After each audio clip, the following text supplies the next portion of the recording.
Today, we're going to tackle a really fascinating political puzzle.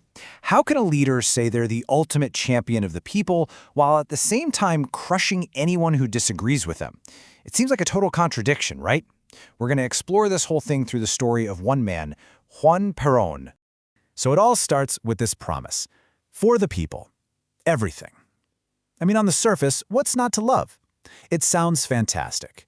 It's the kind of thing you want to hear from a leader, a complete, total dedication to the public good. It's a phrase that's basically designed to make you trust them. And the person who said this? That was Juan Perón, a three-time president of Argentina. Now, this guy was a massive figure in the 20th century. His political movement, which is called Peronism, totally reshaped the country.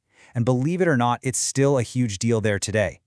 But as you can probably guess, his story is way more complicated than that one quote. And that brings us right to the heart of the matter. This deep contradiction in how he held power. How do you possibly square that circle between promising to serve the people and the reality of controlling them so tightly? I mean, you couldn't paint a starker contrast. On the one hand, you have this incredible all-in promise, for the people, everything.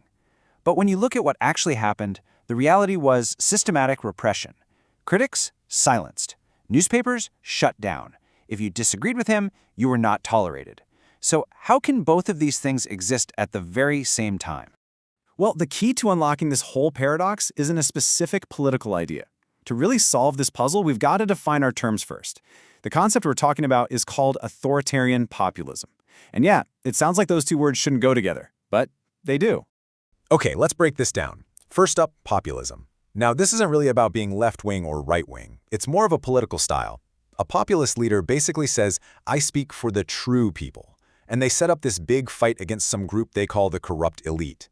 It creates this really powerful us versus them story that, let me tell you, can be super effective at getting people on your side.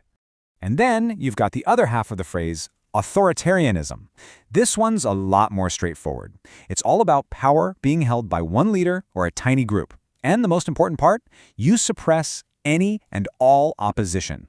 The main goal is control, and there's absolutely no room for anyone to disagree. So how in the world do you fuse these two ideas together?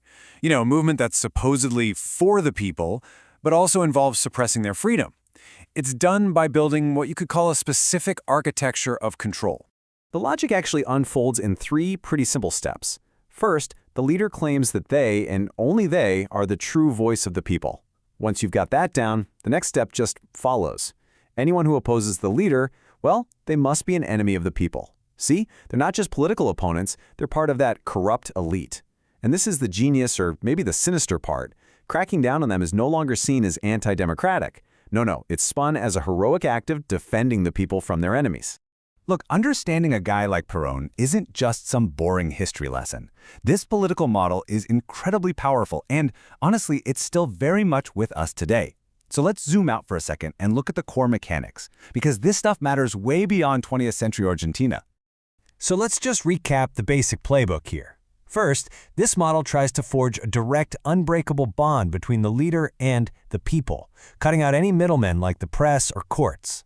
Second, it completely reframes what political disagreement even is.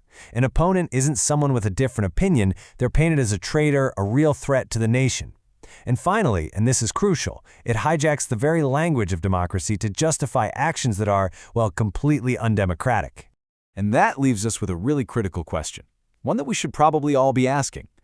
When a leader claims they are the one true voice of the nation, promising everything for the people, how do we tell the difference?